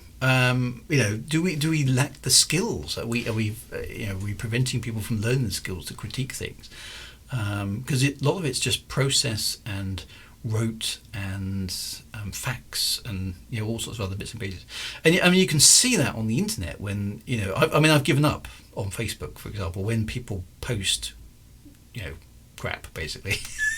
A few years ago I used to invest a lot of time trying to undo people's erroneous thinking, basically say, well, actually what you're stating here is complete bollocks because what you realise over time is people don't want to be corrected, so that's not the way to approach them.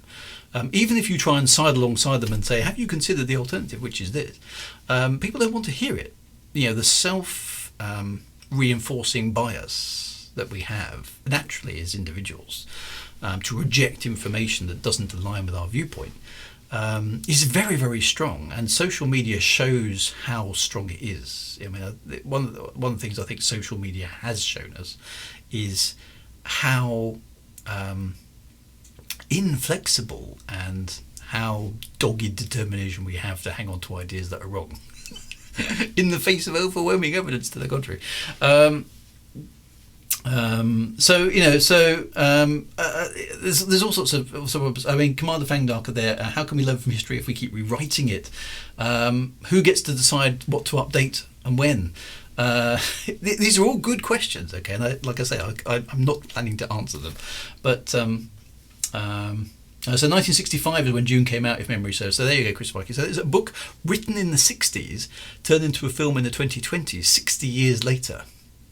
Should it be? How faithful should it be to the original source material? Tricky one. Lady Chatterley's Lover might not have been a success if it hasn't been banned. Banning things gives a certain notoriety as well. June and Jihad is a brilliant example of why not to edit the past, because if a person doing the editing doesn't understand the source material enough, they can be reactionary to things on the surface level. So you destroy the essence of what the author was trying to write. Is that a good thing or a bad thing? Well, it's an editing and censoring decision that you've taken today on material that wasn't written today. But adapting a book to the film will always require some modification. That is very true. It is. We talked about that on this thing as well. Sociology, Wintermute says, is based on viewing matters from different viewpoints. So it is. But those are skills I think we're not encouraged to develop. When I have conversations with people, in my, let's say, wider social circles, people I know but wouldn't necessarily count amongst my friends, and you can go to social events and you can just kind of, you just sort of sit in the corner. Sometimes I just sit in the corner and observe, and I'm polite, but I don't really offer much into the conversations. And I observe on a regular basis what I would call racism, jingoism, sexism, and it's just and it comes out of people's mouths, and you're kind of looking at them going, really? And you realise actually that these problems are built into our humanity at a very fundamental level. Sometimes we can even say things that sound good and modern and correct and woke, to use a phrase, but actually deep in our formative experiences and deep in the way we conduct ourselves, there's an awful lot of ugliness lurking not very far below the surface. Those sort of things are very, very, very difficult. Very difficult. And to be frank, I know. Here I sit in front of you, pontificating and lecturing, and I'm a white middle class male, okay, living in the Western world, who's had a reasonable job, who's got a little bit of money, and has, by the standards of virtually the entirety of the rest of history, lived a very privileged life. So who the hell am I to talk about these things? And I am aware of that, okay? I am looking through this topic through the lens of privilege. But I can't deny that. I try to be as objective as possible, but I can't be, because of the position I'm in. I can only attempt to be as open as possible to new information, and take my time to assimilate it. So when somebody asks me my opinion on something, I'll go, I don't have an opinion on that at the moment. Why not? That's outrageous. You should have an opinion. Well, I haven't given it enough careful consideration. I'm sorry. I can't give you my position on this topic. Well, you need to give us your position today. No, I don't, because I haven't considered it. So here we are drinking Chateau Le Chateau. Yeah, exactly. I think it's outrageous that there was poor people involved. That is a problem. Okay, that is a problem, because we are highly privileged in many, many ways. The fact that we're on the internet, speaks of a certain level of privilege, right? So it's how skewed is our perspective as a result of the environment, the upbringing, the privileges we have. But Jay, it is important to remember that saying I don't know is a perfectly valid response. Or I'm not sure. I want more time to consider this, because making a rash judgment on something is bad. Now there are situations where you do need to make a stand, and you can't kind of just hang around saying, "Oh, actually, no, I'm still considering all the options," as people in front of you are being slaughtered. That's probably not helpful. Okay, so there is a certain sense of urgency at times, right? And that's a challenge, because speaking as me, the individual, I like to assimilate facts at a relatively placid sort of pace, and then make a measured decision. That feels like a comfortable way to deal with things for me. But life isn't always like that, is it? Sometimes you're going to be in a situation where, okay, well, you're under orders to kill these 20 people because they are, they're dissident against your country and your order to kill them. Okay, In that situation, you can't go, well, let's I understand what you're saying, and okay. So, can you show me the evidence of their dysentery to our organisation? And actually, these 20 people. Well, I just want to confirm to myself that they are in fact guilty because I'm not entirely sure I trust your orders. That's not an option in that scenario, is it? What are they being? Well, this is. Okay, so my brain would go around these loops. Okay, well, on the one hand, they could be really, really bad guys, and it's important to slaughter them. But on the other hand, they could be innocent, and there might have been a miscarriage of justice. So in which case, me killing them would be really, really bad. And then there are individuals that I'm now looking in the eye when I'm standing here with my gun, and I'm not sure if I feel entirely comfortable killing them on the say-so of somebody else. I'm trivialising it, but it's an important point. Okay, I would. You can be in a situation where you have to make a split-second decision. And that could affect the lives of other people. Now, I've fortunately never been in that situation, and I would never want to be in that situation. But those situations do occur. And if you're in a situation where you've got to make a call based on what, you're going to be filtering that through your life experiences, your perception of those other people, the perception of the people who are giving you the orders, and also self-preservation of yourself, because if you toe the party line and do as you're told, you'll probably get congratulated and you'll have a better life, maybe. If you disobey orders, maybe your own life is forfeit as well. So, I can understand why people would follow orders, because they're terrified that there'll be repercussions to themselves or people that they care about that they actually know, like friends and family, etc., etc. So, and in a split second, if you've got only a few seconds to make a determination, one way or the other, I can understand people making the wrong call, or making a call that then later transpires to be wrong, which from their perspective at the time, but like I had 2 seconds to figure out what I was going to do. What do you do? I think that's an intolerable situation, and I don't think it's fair to judge situations like that with the basis of an awful lot of hindsight. I think that's difficult. Begs the question: should we be held up to ridicule for things we did in the far past that at the time were acceptable? Well, this is the thing. I mean, how individually, I think I don't know. I feel reasonably comfortable that any individual should be held responsible for things that they have done.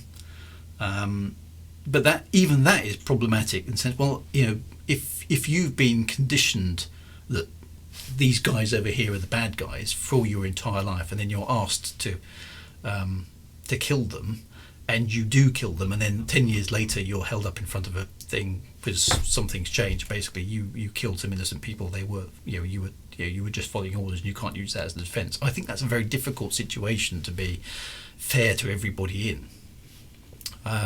Do I think that we should be responsible for actions taken out by people who share our country or our creed or our language, who are no longer here, and we are maybe related to them, or we're downstream from them in some ways, and they're no longer alive, but we know about the events that they perpetrated? Are we responsible for those events? I think that's very problematic, because where do you stop?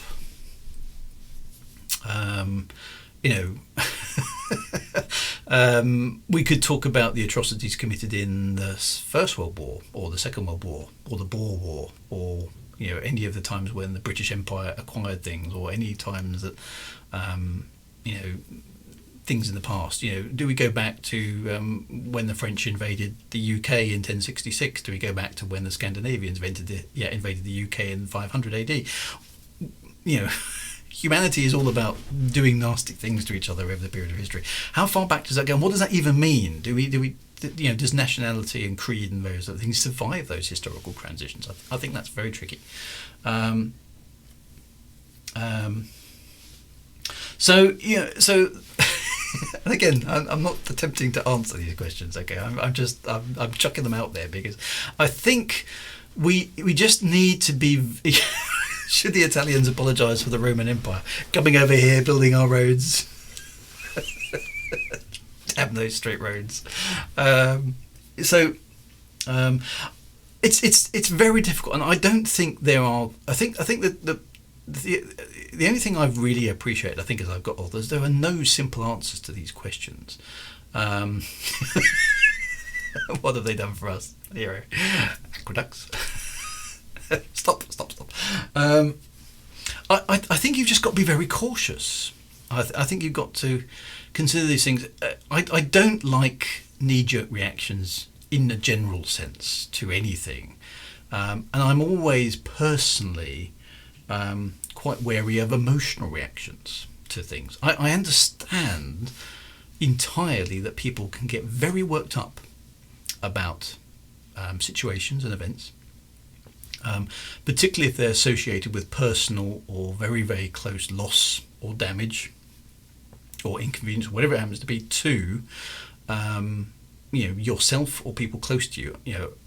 I completely understand that there is pain and hurt associated with those things, and I think that absolutely needs to be acknowledged.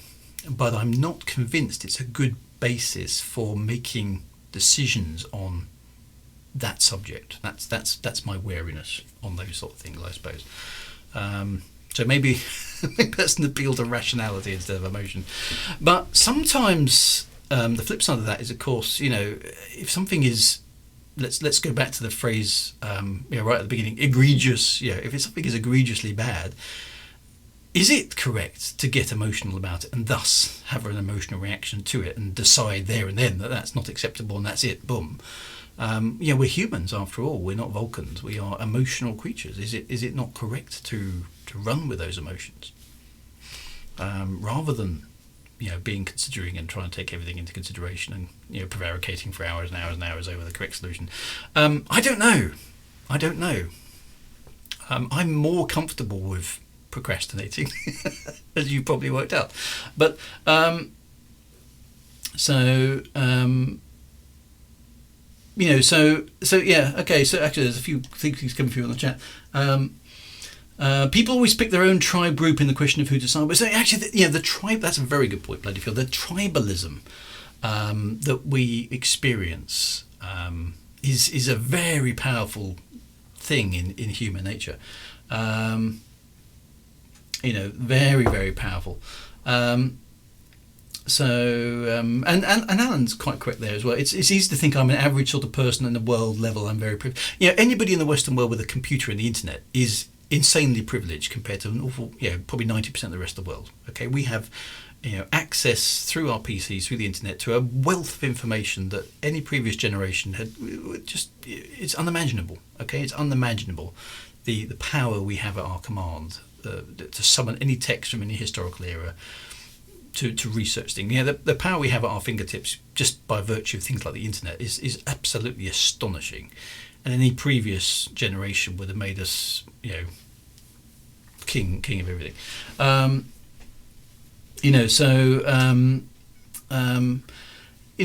of these things are very, very contextual. We are highly privileged.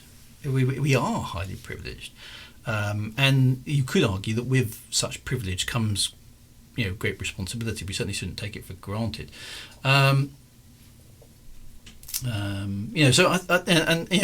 Translating that back to the context of the written stuff, I think we've got a responsibility to have a think to a degree about what we write and why we write it and what we're saying about society.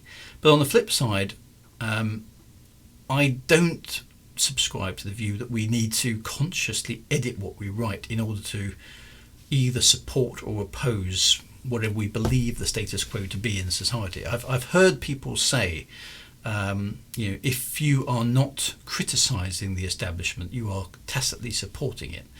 And I don't subscribe to that personally. I think it's entirely acceptable for you to write something which you have the full intention of not commenting on some societal issue whatsoever. I think that's perfectly reasonable as a writer. But not everybody agrees with that viewpoint. A lot of academics don't agree with that, for example. Alan says, fortunately, many things I did in the 70s have not been recorded. Yes, we lived in the blissful era before any kind of recording devices came along. So it's, but there are also, people who are less exposed to different viewpoints, who reinforce older, less acceptable maybe viewpoints. This the idea of being cosmopolitan. When all the people around you share a very similar viewpoint, you normalize it. You assume that's correct. You assume that's normal. Again, the tribalism thing. Okay, my tribe is the good guys. They're right. Everybody else is an outsider, and then therefore not to be trusted and a bit suspicious, and more suspicious the further away they come from. Particularly if they look a bit different, because clearly people who look a bit different aren't as trustworthy as people who look like me. That seems to be a very deeply built-in, maybe even evolutionary trait, okay, to humanity. Now, unfortunately, it causes us a lot of problems. Now, and I watch it, and I watch it, you see it a lot in the news, you see it in this country, buy British, Britain is great. I mean, less so at the moment because we've done so many stupid things, but there's an awful lot of people, England, nationalism, England, yes, Great Britain, rah, United Kingdom, da da da, Johnny Foreigner, and all that sort of stuff. It's very, very common. It's very, very common, and even phrases like, for those of you who don't know the geography of the British Isles, basically, the United Kingdom is very close to continental Europe, and it's separated by what we call the English Channel. Nobody else calls it the English Channel, but which again shows you kind of where we're coming from. But occasionally we get fog in the English Channel, and there have been newspaper headlines in British newspapers along the lines of "Fog in English Channel, continent cut off," as if the only thing that matters is access to England. Okay. And that headline wouldn't raise an eyebrow in the UK most of the time. Continent's cut off. Well, awful for the continent to be cut off from the UK. That must be dreadful for the poor fellas. That sort of attitude is very, very much ingrained in a lot of people's kind of perception of the way things are if you live in this country. Now, and I also see, if you go to America, make America great again, America, and all those sort of things. Now, it's easy to lampoon a different country. I only do so in a very sort of friendly way. I've got a lot of American friends, but when I watch some of that very focused patriotism, as if your country can do no ill and everybody else is like a pale imitation of what your country aspires to, you must that it just isn't. It's not a real thing. It's a false thing. You know that you can't be that much better than everybody else. You just can't be. Law of averages works against it, and yet we have this strong patriotism, nationalism, we're the best kind of thing going on in many of our countries, and some it's stronger than others, and some of it's reinforced by the education system and all sorts of other things. And that I think is one of our fundamental things that we're going to have to wrestle with humanity over the years, is because actually we're just a bunch of hairless apes that happen to live in different countries, and we look a bit different because we live in different countries, and that's pretty much the only difference really at a fundamental kind of evolutionary level between us. And yet the imaginary lines on all our maps become incredibly important to us. Very, very tricky.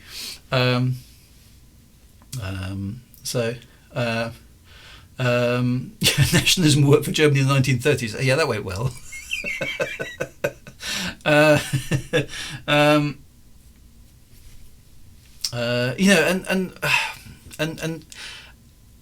I think there's also a danger. I think there's also a danger in the types of people we have in power. Now, I think, and this is a difficult one to gauge, because some sort of an awful lot of received wisdom is that as you get older you get a bit wiser, right? That's we kind of, us old people like to trot that one out, because obviously it's true, but it isn't. Okay, it isn't true at all.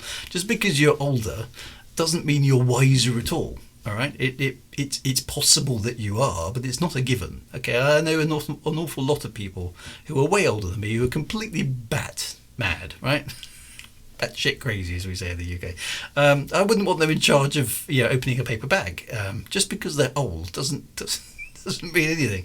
Okay, but what you do if you look at most of our politicians, they're all old people. And by old people I mean people who are older than me generally. In fact, a few of them are now younger than me, which is slightly worrying. Okay. Being old does not guarantee being wise. Okay, so if you're a young person watching this stream, you have got just as much ability to be wise as anybody older. You don't have as much experience, but if you've got 30 years of the same experiences over and over again, you haven't actually got more experience. All you've got is more experience of those experiences, if that makes sense. I'm probably not making myself very clear. But you can have, it's like job adverts, must have 5 years of experience. It's like, well, that's just a measure of time. That doesn't necessarily mean or imply that you're actually any better at doing the thing. Maybe you've just had the same year's experience over and over again and have learnt nothing in those 5 years. So is that a useful qualification for a job? No, it's not. Can you do a creative thing? Can you solve this kind of problem? That's a much better qualification for a job. So the fact that most of our politicians are old is not healthy. It's not healthy at all, because personally, I feel, general observation, people do get more set in their ways, more conservative, shall we say, with the lowercase c, before anybody gets upset, as they get older. And I'm generalising very, very, very, very, very hugely here, okay? Because they've got more as you get older, you have a vested interest in the status quo. Okay, it's inevitable. Okay. I am now 51, okay, so I'm about 14 years from the UK's retirement date. Therefore, I have an interest in pensions and how much they're going to pay out and how I'm going to live when I'm no longer able to work because I'm past it, okay. That is becoming more important to me than it probably was 20 years ago, okay. So I'm, my perspective on life is skewed by the fact I'm older, okay. So the things that I think are important as an old person are not the same as the things I thought were important when I was like 20. Okay, when I was 20, I was like, "Where is my space station and my flying car?" Those are my important considerations. Nowadays, I'm kind of like resigned to the fact that I'm probably not going to get a flying car or a space station. Even if there was a flying car and a space station, I probably wouldn't want to use one anymore because I can see the downside. So yeah, that's a silly trivial example as well. But this is the fact that all our politicians are older people, that's not healthy. Okay, it's not healthy because it means that you've got skewed viewpoint. Wintermute is 60. Oh yeah, 16 years. I can't even count. It's gone up, hasn't it? Yeah. So I and you certainly shouldn't write people off for being old, because that's ageism as well. Okay, but ageism works in both directions. So, and Alicat says it's far less healthy for the majority of our politicians to have no life experience outside the politics. That's an issue as well. You see, politicians, some of them are just career politicians. All they've done is do politics, which is basically getting away with lying and not being caught, as far as I can work out, which doesn't necessarily put you in a good position to actually be running anything. But what would make a good politician? I think that's a very, very hard thing to define. So all of those sort of things are complicated things, and I think this is the society in which we live today. So kind of bringing it desperately trying to bring it round to a conclusion. So all of these things are lenses through which we view the world. Okay, so and which tribe you subscribe to, which viewpoint you have, how privileged your life has been up to now, the situation you find yourself in today, the emotional rights and wrongs that you've been experienced to in your life by other people or by situations and events have all coloured your perception, coloured my perception, coloured everybody's perception of what is an appropriate thing for us to do. And that's the lens through which we're viewing history, which has also been moulded and transformed and changed and edited by people in the past who were labouring under their own preconceptions and da da da da da da. It's amazing we've got anything we can agree on at all, to be honest. Anybody who wants to be an MP should be immediately barred from doing so. That's probably a healthy thing. We can only elect people who don't want the job. It's difficult. We've got so many issues today that have been created, I think, by the variety of things that we have to cope with, and I just don't think any of the answers are simple. Bloody Phil's right there. We are a product of the age and culture. When we're old, we'll be wise about things. Maybe, or maybe we won't. I don't feel wise. The thing is, I was a lot more definitive in my opinions when I was younger. Okay, if you asked me when I was 20 about certain topics, let's say, I would have been very definitive indeed. Whereas you ask me now at the age of 50 something, and I'm way more vague. And I don't know if that's being wise or whether that's just I don't want to face the consequences of any decision I make. I don't know. Maybe I'm just being a bit more cowardly. I'm not sure. I just think things are an awful lot more nuanced than we necessarily expect them to be, and I think that's is that a perception of things? I find myself far less certain nowadays than I used to. And I don't know if that's maybe exposure to more and more different types of opinions. I mean, I look at social media and I watch what people say about various topics, and then I can go, yeah, that's a good point. And then I can hear the opposition person come on and make a point in entirely the opposite direction and go, yeah, that's a good point as well. And then I go, well, what do I actually think? And I'm kind of like, So I don't know. I generally find it quite hard to, because part of my brain wants to say, well, there must be an answer. Surely there must be a right and wrong here. There must be a good and a bad, and this is the correct option. But I don't think there is a lot of the time. I think that's the point. I won't be a member of a club that wants me to join, says Man Among Softy. Can we agree that video games caused the burning of Carthage? I'm very upset about the University of Alexandria, actually. The Library at Alexandria. Still upset by that one. A virile young dude is going to take a strong opinion about everything, but an old dude or an overweight person is going to be more conformist. Well, there's all sorts of stuff, isn't there? All sorts of stuff. So I don't think we've solved anything, and I wasn't planning to solve anything tonight. But I think sometimes it's just an eye opener just to have a think about, the literature we create, the works that we've read that have informed our opinions, and the context in which those works were written, as an important part of consideration of all things writing. So I think I'm going to leave it there because I don't know where I'm going to go next with that. Crumber says, as I got older, I realised that anyone that tells you the definitive answer to something are not to be trusted. I think that's probably good advice. Yeah, generally, unless it's maths. Because that's the one thing I do like about maths, and sometimes about science, though not always, because science can be very debatable. But sometimes in science, at least there is some sort of absolute truth in some things, fact-wise. But history is not one of those things. People are not one of those things. Society is not one of those things. Very, very subjective. So there we go. There's a 10% chance that I'm right about 50-50 chance. That's right. Very, very difficult to beat.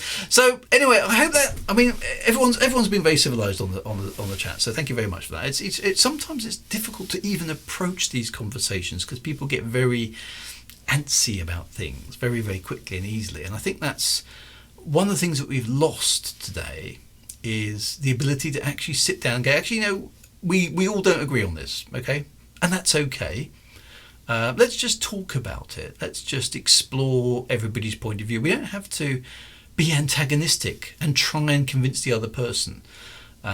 We don't have to pick up a emotional "I'm right, you're wrong" perspective on these things. I instantly see most debates that are televised, happen on social media, etc. They just descend into I am justified and righteous, and you are evil in some form or another for holding that opinion, and it very, very quickly gets polarised, and it becomes emotive, and then it descends into name calling, and then you're not going to get anything valuable out of it at all. People struggle to not be polarized. And in fact, you get a lot of people saying, if you're not with me, you're against me. Or, certain viewpoints cannot be expressed. In the UK, for example, it's probably similar in other countries as well, but we have a left-wing, viewpoint of politics and a right-wing viewpoint of politics, and on social media in particular, anybody wanting to portray support for the right-wing monetary, social, fiscal policies, whatever it happens to be, is basically just vilified on social media. And unless you're left wing on social media, you're just evil. It's the debate seems to be as simple as that, which is ridiculous. That's not a healthy. That's not a debate. That's just an echo chamber, and that's a very common thing on all sorts of different levels, and that is not healthy. Because you're basically shutting down any debate. You're not trying to reach an understanding. You're not trying to even appreciate somebody else's point of view. You're just literally labelling somebody. If you hold that view, you are bad, and that is not helpful. That is not constructive. That is, to my mind, an irrational view, and one that's very, very common. So I don't find that helpful, but it makes for good TV, and it makes for good arguments, and it makes for good Twitter followers, and it makes for scandal, and it makes for headlines, and it makes for good reading, and gets people fired up, but not for the right reasons. It gets them fired up for tribal reasons, not for actually trying to spend some time figuring things out. And I think that's that's an observation of where we are today. Are you sure Dru exists? Are you sure hats exist? What about your perception of reality? We're not going into existentialism again, Chris. It might be green screened. In fact, it is green screened. Look, I can prove it. It's definitely green screened. I do not actually just sit out here flying through space. Okay, I'm sorry to disapprove you. Reading books from US authors, there's the bad guys who have no redeemable qualities, says test first time chat, and whatever you do to them, including torture, is justified. Reading books from Russia or China, the bad guys usually have a point and they aren't bad. So we can see flavours like that in literature. I think that's an interesting observation. Are we going to question the merits of giving an 07? Social media is built to encourage echo chambers and anger clicks, but the problem is that so many people get their information from social media to the point where more respectable news sources have been vilified for not supporting what social media says they should support. It's very difficult, very difficult, and I think we've kind of just touched on some of those things tonight. Hopefully constructive sort of a way. We should be aiming for nuanced conversations, and we should approach debate more professionally. We should set rules for how we're going to conduct the debate. We should set structure to those debates so that we know what the boundaries of today's debate are about. We mustn't stretch off into, and we should have skilled people to administer the debate who know about straw men, and we know about all the different types of ad hominem attacks, and we can get rid of all those fallacious arguments no, sorry, you're not allowed to make that point because that's irrelevant argument number 5. That's I don't know quite how it would work, but we need sophistication. We need some deeper, more meaningful willingness to engage in debate in a structured, better way to resolve some of these problems, and you just don't get it. You don't get it from politicians. You don't get it from social media. You don't get it in many forums that I've seen. So maybe one day, hey? We'll see. Anyway, my friends, quite a deep topic for us tonight. It was quite good though. I enjoyed that. So let us stop at that point, and we will proceed on with other topics next week. It's going to be interesting to see what people make of that one on the replay. I will be back on Thursday with the third out of fourth part of my my Elite Dangerous Farewell '07 tours. I hope you've been enjoying that if you're of Elite Dangerous persuasion. We will be doing the Ancient Law on Thursday. That should be good fun. I won't be streaming on Saturday, I'm afraid. So those of you normally tuning in for the retro stream on Saturday, it won't be on this Saturday. I'm taking my son to another university tour up in Greenwich this time. So I won't be able to stream on Saturday. So Thursday, yes. Saturday, no. Back on Monday next week as well. And we'll go from there. So, did my RAM arrive? No, I've got a bone to pick with crucial memory, so I need to sort that out. I've had a busy day today and I haven't managed to do anything administration. I took from this that Life of Brian is a good film. It is. Go and watch that, and that's definitely worth watching. But anyway, lovely to see you all. Thank you very much for taking part actually tonight. The chat's been very interesting to read, and it's good to know actually there are people out there who do appreciate a nuanced debate as well, and dare I say crave some of those kind of debates as well. We can be more intelligent, clever, thinking people and go these things in a civilized manner, but society doesn't encourage it so much at the moment. But there we go. So there we go. Anyway, onwards we go. And yes, Star Citizen I may be taking a look at as well in the new year. We'll see how that goes. So plenty more to come in the space game genre, I am sure. But for the time being, my friends, be good. Take care of yourself. Have a fantastic rest of the week ahead of you. Look after yourselves in this very strange and crazy opinionated world where all sorts of weird stuff is happening around us all the time. Be wise. Be wise, my friends. As wise as you can be, no matter what age you are, okay?